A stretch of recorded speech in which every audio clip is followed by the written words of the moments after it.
ধন্যবাদ জানাবো আমাদের পর্ষদ সভাপতি মাননীয় গৌতম পাল মহাশয়কে। উনি দীর্ঘক্ষণ সময় দিয়েছেন, ওনার মূল্যবান সময় আমাদের দিয়েছেন, সে আমরা কথা বললাম। আমরা ছিলাম মোহিত, আমাদের কিছু আইনি পদ বা আইনি কিছু কাগজপত্র ল ডিপার্টমেন্টে এপিসি ভবনে দেওয়ার জন্য ও এখনও পর্যন্ত এপিসি ভবনের মধ্যে আছে। West Bengal board of primary এডুকেশনে ওখানে আছে, ল সেকশানে বসে আছে। কিছু 22-এর স্বার্থে কিছু ডকুমেন্টস উনি ওখানে তথ্যটা দেবেন। আমি বাইরে চলে এসেছি, ইন্দ্রজিৎ আছে।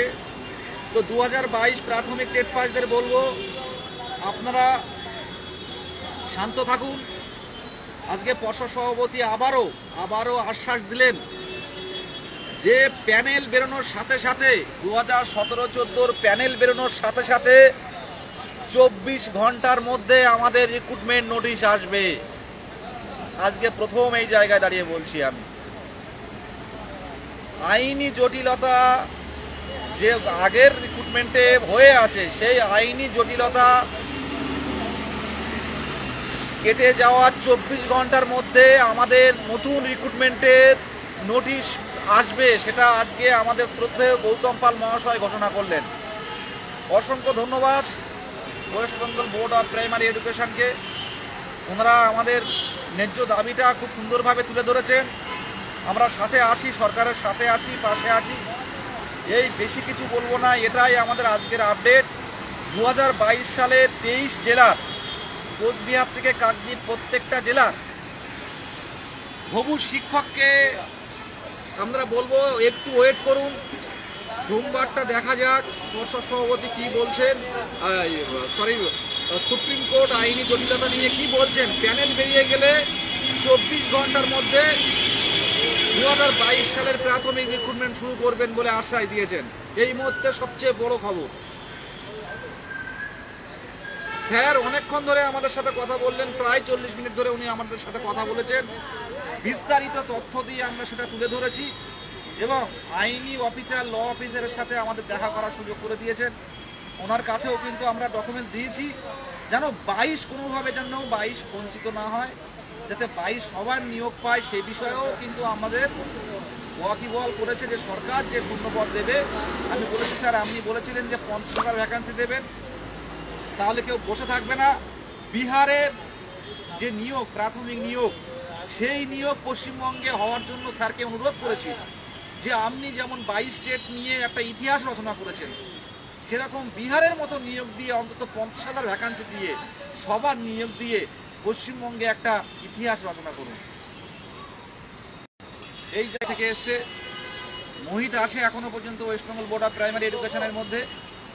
আমি আবারও বলবো, যারা 2022 প্রাথমিক টেট পাস ডিএলএড ঐক্য মঞ্চের গ্রুপে নেই, যারা এই ভিডিওটা নিয়ে ইউটিউব করবেন, তাদেরকে বলবো ঐক্য মঞ্চের ভেরিফাইড গ্রুপগুলো আপনাদের লিঙ্কে দিন। কারণ সংঘবদ্ধতা, ঐক্যবদ্ধতা জরুরি। আমরা কতজন ডিএলএড টেট পাস আছি সেটাও জানা জরুরি। তাই বলবো 2022 প্রাথমিক টেট পাস ডিএলএড ঐক্য মঞ্চ বাংলায় সার্চ করবেন। আমাদের ভেরিফাইড, নন ভেরিফাইড দুটো করে 23 জেলার গ্রুপ আছে। আপনারা সেই জেলা গ্রুপে যুক্ত হবেন। সবার প্রথমে, সবার আগে পর্ষদ সভাপতিকে আজ থেকে নয়, সেই ফেব্রুয়ারি মাস থেকে কিন্তু আমরা লেগে পড়ে আছি। সেই ফেব্রুয়ারি মাস থেকে রাস্তায় মাথার ঘাম পায়ে ফেলে ঘুরে বেড়াচ্ছি, মাথার ঘাম মাটিতে ফেলে ঘুরে বেড়াচ্ছি এই নিয়োগের অপেক্ষায়। আজকে 20-22-এর যে স্থগিত মামলা যদি যেদিন উঠে যাবে, তার 24 ঘন্টার মধ্যে আমরা ইন্টারভিউ নোটিশ পাবো। এইটুকু বলার। আর বিস্তারিত আমি ভেরিফাইড গ্রুপে জানিয়ে দেবো, টেলিগ্রাম গ্রুপে জানিয়ে দেবো। আর আমাদের মোহিত যে এখনো পর্যন্ত পর্ষদ অফিসে আছে, ও বেরিয়ে দরকার হয় ও একটা লাইভ করবে। আর আমাদের যে আইনি পদক্ষেপ, পিডিএফ মামলা এবং আমাদের পঞ্চম শ্রেণী থেকে শুরু করে যে আদার্স মামলাগুলো, রিক্রুটমেন্ট মামলা আছে, সে নিয়েও আমাদের একটা গ্রুপ ঐক্য মঞ্চ থেকে কিন্তু হাইকোর্টে আছে। আমরা একটা গ্রুপ চলে এসেছি পর্ষদে। আমরা বসে নেই। এবার কিছু বলো। আমরা এসেছিলাম আজকে আমাদের দুটো গ্রুপ ভাগ হয়েছে। একটা ছিলাম পর্ষদ অফিসে আর একটা গ্রুপ ছিলাম হাইকোর্টে। আমরা আইনি পদক্ষেপের সঙ্গে সঙ্গে আমাদের যে লড়াই, সেই লড়াইটা জারি থাকবে। আজকে পর্ষদ সভাপতি মহাশয়ের সঙ্গে কথা হয়েছে, অনেক পজিটিভ কথাবার্তা হয়েছে, বিদেশদা যেগুলো বললেন, আর উনি অনেক পজিটিভিটি কথাই বলেছেন যে 20-22-এ স্টে উঠে গেলে 24 ঘন্টার মধ্যে আমাদের এই বেকারদের জন্য খেটে যাচ্ছে কীভাবে 22 স্টেট পাসদের সমস্ত ডিএলএডদের চাকরি হয়, চাকরি সুনিশ্চিত হয়, সেই লক্ষ্যেই কিন্তু লড়াই করছে। আজকে আমি কুর্নিশ জানাচ্ছি আমাদের প্রথম সারি যারা আছেন, বিদেশদা, মোহিত, সুভাষদা, আরও অন্যান্য সবাইকে বলছি, তাদেরকে আমি নতমস্তক আমি কুর্নিশ জানাচ্ছি তাদের এই প্রসেসগুলোর জন্য। তারা আমাদের এই 22 স্টেট পাসের জন্য প্রচুর পরিশ্রম করছে যাতে আমাদের সকলের চাকরি হয়। আর একটা কথা বলবো, আপনারা সবাই একটু ফান্ডিংটা করবেন, কেননা আমাদের আইনি পথেও লড়তে হচ্ছে, আবার আমাদের পথে নেমেও লড়াই করতে হচ্ছে। আমরা একটাই দাবি জানাচ্ছি কি, যে আমাদের প্রত্যেকটা 22 স্টেট পাস ডিএলএড এর চাকরি যাতে সুনিশ্চিত হয়, এই চাকরি সুনিশ্চিতের জন্য আমরা লড়াই করব। এবং যতদিন না আমাদের প্রত্যেকটা 22 স্টেট পাসের ডিএলএডদের চাকরি সুনিশ্চিত হচ্ছে, ততদিন এই লড়াই জারি থাকবে। তাই বলবো যে সকলে ভরসা রাখুন।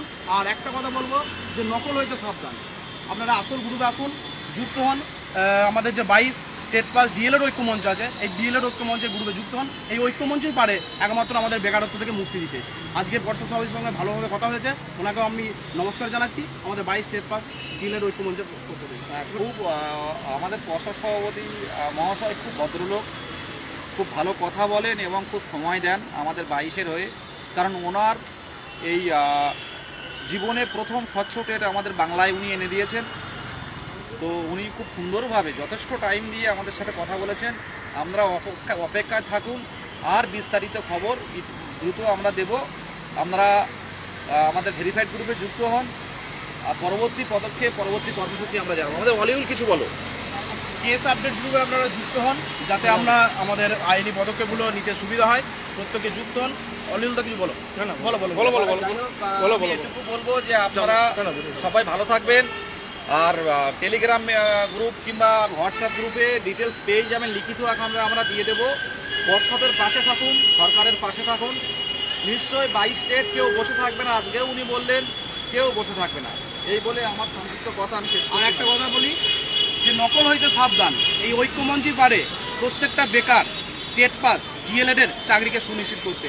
কেননা আমরা সকাল থেকে রাত্রি পর্যন্ত এমন দিন নেই যে কলকাতায় রাজপথে কেউ নেই, কোনো আইনিভাবেই হোক বা পর্ষদ সভাপতি মহাশয়ের সঙ্গে দেখা করার জন্যই হোক। আমরা সবসময় আছি, 22 স্টেট পাসের স্বার্থে আছি। এবং আপনাদেরকেও বলবো যে আমাদের পাশে থাকুন এবং আমাদেরকে আরও যাতে এগিয়ে যেতে পারি সেই দিকে আমাদের সাহস দিন। নমস্কার। আর সুপ্রিম কোর্টের যে কেসগুলো আছে, সুপ্রিম কোর্ট থেকে হাইকোর্ট, প্রত্যেকটা কেসের তথ্য, আরটিআই, যাবতীয় কেসের অর্ডার আমাদের রিলেটেড প্রত্যেকটা আজকে সামনে তুলে ধরেছি। এবং ল অফিসারের সাথে, West Bengal board of primary এডুকেশনের ল অফিসারের সাথে, শ্রদ্ধেয় ল অফিসারের সাথে আমরা কথা বলার জন্য অপেক্ষা করছি। আমরা কথা বলে আরও কিছু তথ্য আমরা নিয়ে আসবো। এই বলে শেষ করলাম। আপনারা ভালো থাকবেন, সবাই এগিয়ে আসুন, ঐক্যমঞ্চের সাথে যুক্ত হন। নমস্কার।